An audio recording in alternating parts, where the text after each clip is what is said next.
আজকে আমি আচারি কচু রান্না করব। আর এই আচারি কচুটা খেতে এত ভালো লাগে যে আপনার প্লেটের ভাত কখন শেষ হয়ে যাবে আপনি বলতেও পারবেন না। যারা কচু ভালোবাসেন না তারাও এই আচারি কচুর প্রেমে পড়ে যাবেন। অবশ্যই পুরো ভিডিওটা দেখবেন, তাহলে বুঝতে পারবেন। আসসালামু আলাইকুম, কেমন আছেন সবাই? আশা করি ভালো আছেন। আলহামদুলিল্লাহ আমিও ভালো আছি। এই তো আমি এখানে একটা পানি কচু নিয়ে নিয়েছি। পানি কচুটা আসলে বর্ষাকালে পাওয়া যায়। আর এই পানি কচু দিয়েই আচারি কচু রান্না করতে অনেক মজা হয়। এখন এই কচুর ডগাগুলোকে আমি ভালো করে কুচু কুচু করে কেটে নিয়েছি। আর যে মূলটা আছে মূলটাও কিন্তু আমি একদম কুচু কুচু করে কেটে নিয়েছি, পাতলা পাতলা করে।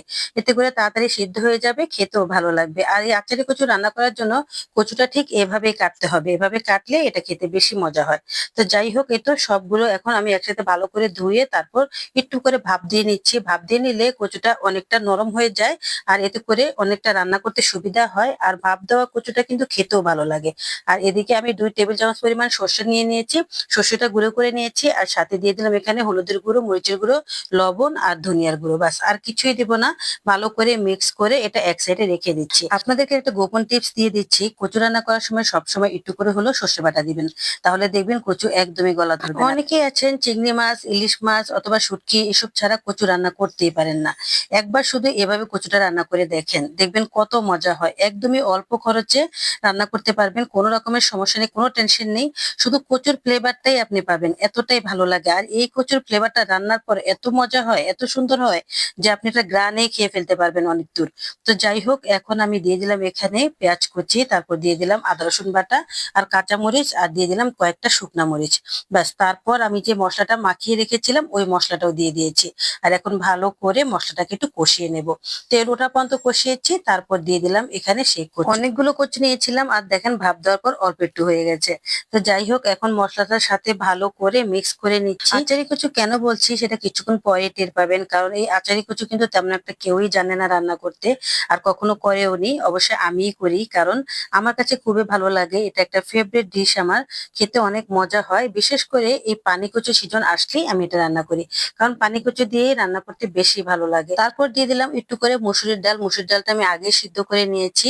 আর এখানে মসুর ডাল ছাড়া অন্য কোনো ডালও দিতে পারেন, অথবা যাদের ডাল পছন্দ না তারা ডাল নাও দিতে পারেন। ডালটা আসলে অপশনাল। তো যাই হোক, এখন ভালো করে কষিয়ে নিয়েছি। আর কষিয়ে নেওয়ার পর সামান্য করে একটু পানি দিয়ে দেব, কারণ একটু করে পানি দিলে এটা একটু ভিজে ভিজে হবে, একটু ঝোল ঝোল হবে, খেতে ভালোই লাগবে। কোনো রকম মাছ, শুটকি অথবা কোনো কিছু ছাড়াই এভাবে শুধু কচু রান্না করলে খুব মজা হয় খেতে। একবার শুধু রান্না করে দেখবেন, তাহলে বুঝতে পারবেন। আর সাথে একটু সর্ষে বাটা দিতেই হবে। আর আমি যে আচারি কচু বলছি, কেন বলছি সেটা এখনই দেখাচ্ছি। এই তো দেখেন, এখানে আমি সামান্য করে একটু আচার দিয়ে দেবো। এটা হচ্ছে আমের আচার। আপনি চাইলে অন্যান্য কোনো আচারও দিতে পারেন, তবে আমের আচারটা দিলে সবচেয়ে বেশি মজা হয়।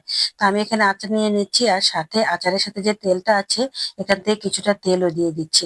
এবার খেতে এত মজা হবে, এই জিনিসটা দেওয়ার পর এই কচুর লুকটাই পাল্টে যাবে, আর স্বাদটাও বদলে যাবে। আপনি 1 গুণ স্বাদ থেকে 3 গুণ স্বাদ হয়ে যাবে।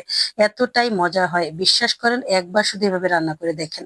আমার কথা আপনারা মিলিয়ে নেবেন, এতটাই মজা হয়। তো যাই হোক, আমি এখন দিয়ে দিলাম। বেশি দিতে হবে না, সামান্য একটু দিলেই হবে। এখন ভালো করে নেড়ে চেড়ে কচুর সাথে এই আচারটা ভালো করে মিক্স করে নিচ্ছি। আর মিক্স করে দেওয়ার পর আমি আর রান্না করব না, নামিয়ে ফেলবো, কারণ অলরেডি রান্না হয়ে গেছে।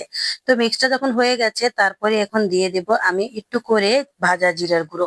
আর এই ভাজা জিরার গুঁড়ো দিলে খেতে কিন্তু আরো বেশি টেস্ট বেড়ে যায়, এত মজা হয়। তো যাই হোক, জিরে গুঁড়োটা দেওয়া শেষ, এখন চুলাটা অফ করে দিয়েছি। এবার আমি বেড়ে দেখাচ্ছি দেখতে কেমন হয়েছে। দেখেন কতটা লোভনীয় হয়েছে।